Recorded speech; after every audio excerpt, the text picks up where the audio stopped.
आपने मुझे अभी तक सब्सक्राइब नहीं किया है तो सब्सक्राइब कर दीजिए, बेल आइकन घंटी को भी दबा दीजिए ताकि आपको नए से नई कहानियाँ सुनने को मिल सकें। मैं आपको बितऊ की कहानी सुनाऊं क्या? हाँ। अच्छा, बितऊ जो था बड़ा ही बुद्धिमान था और बड़ा ही अच्छा लड़का था। बस उसकी हाइट ही थोड़ी सी कम थी। तो वह गुरुकुल में पढ़ने गया और सारे बच्चे उसको बड़े प्यार से हिल मिल कर रखते थे। वो छोटा ज़रूर था कद पर, बुद्धिमानी में वो सबसे आगे था, पढ़ने में वह सबसे बुद्धिमान था। तो वह हमेशा क्लास में फर्स्ट आता था। तो सारे बच्चे उससे कुछ न कुछ सीखते रहते थे और बितऊ के दोस्त भी बच्चों का मनोरंजन करते रहते थे। और समय समय पर बितऊ भी जब उसको टाइम मिलता तो बच्चों को अच्छा अच्छा ज्ञान की कहानियाँ सुनाता रहता।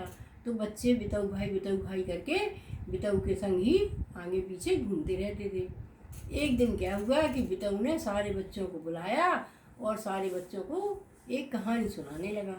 बितऊ ने कहा, देखो, हमें घमंड नहीं करना चाहिए। घमंड करने से पतन होता है। हम कितने भी पतन होता है, माने हमारी हर चीज़ नष्ट हो जाती है। तो सारे बच्चों ने कहा, बितऊ भाई कहानी सुनाइए इस पर एक।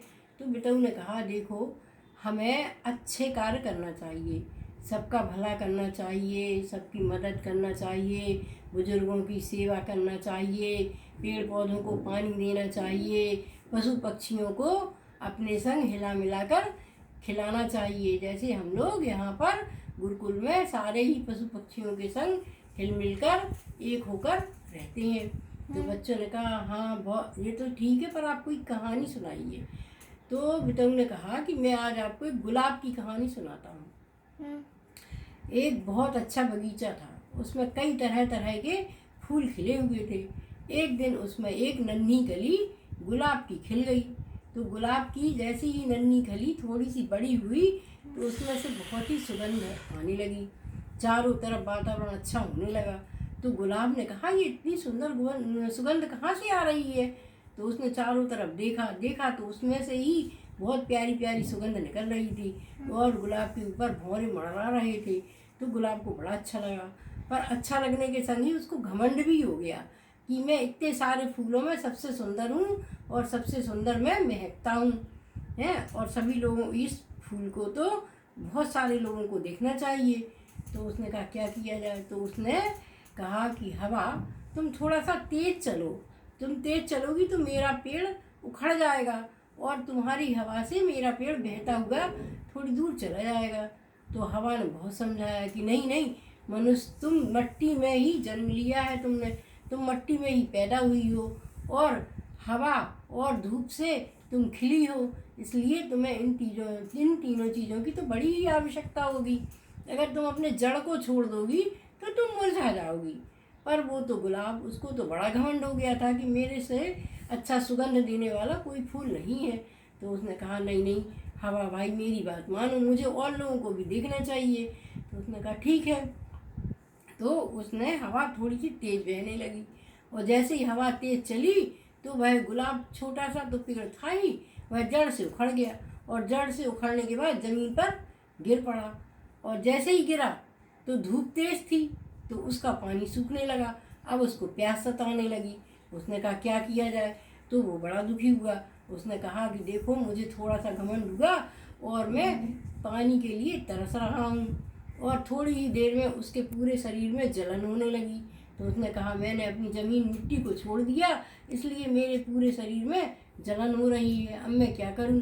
तो उसने धीरे से फिर से हवा से कहा कि हवा भाई, थोड़ी तेज़ चलो और मुझे माली के पास तक ले चलो। तो हवा थोड़ी तेज़ चली और उस पेड़ को उड़ाकर और माली के पास ले गई। माली ने देखा, अरे गुलाब का पेड़ उखड़ गया। तो माली ने झट से उस गुलाब के पेड़ को उठाया और ले जाकर फिर से उसी जगह पर सतह पर लगा दिया जहाँ पहले पेड़ लगा था। और उसमें लगाने के बाद पानी डाल दिया। जैसे ही पानी पहुँचा तो उसकी प्यास बुझ गई और पानी की शीतल हवा से उसकी शरीर की जलन भी ठीक हो गई। और उसके गुलाब को यह समझ में आ गया कि अगर मैं अपनी जड़ को छोड़ दूंगा तो मेरा तो अस्तित्व ही नष्ट हो जाएगा, मेरा पेड़ ही जल जाएगा, मैं मर जाऊंगा। इसलिए बितऊ ने कहा, बच्चों हमें हमेशा अपने आसपास ही अच्छी चीज़ों को देखना चाहिए और कभी घमंड नहीं करना चाहिए, एक दूसरे की मदद करते रहना चाहिए। बितऊ ने इस तरह सारे बच्चों को बढ़िया बढ़िया कहानी सुना कर और सबको खुश कर दिया। इस कहानी से हमें यही शिक्षा मिलती है कि हमें हमेशा अपने मूल जड़ में ही रहना चाहिए और उसके आसपास का वातावरण ही सुगंधित करना चाहिए। यानी कि अपने से बड़ों की सेवा करो, छोटों को प्यार दो और हिल कर रहो, पेड़ पौधों को पानी दो और पक्षियों को भी गर्मियों में पानी और दाना हमें देना चाहिए। आपको कहानी कैसी लगी? अच्छी लगी। ठीक है।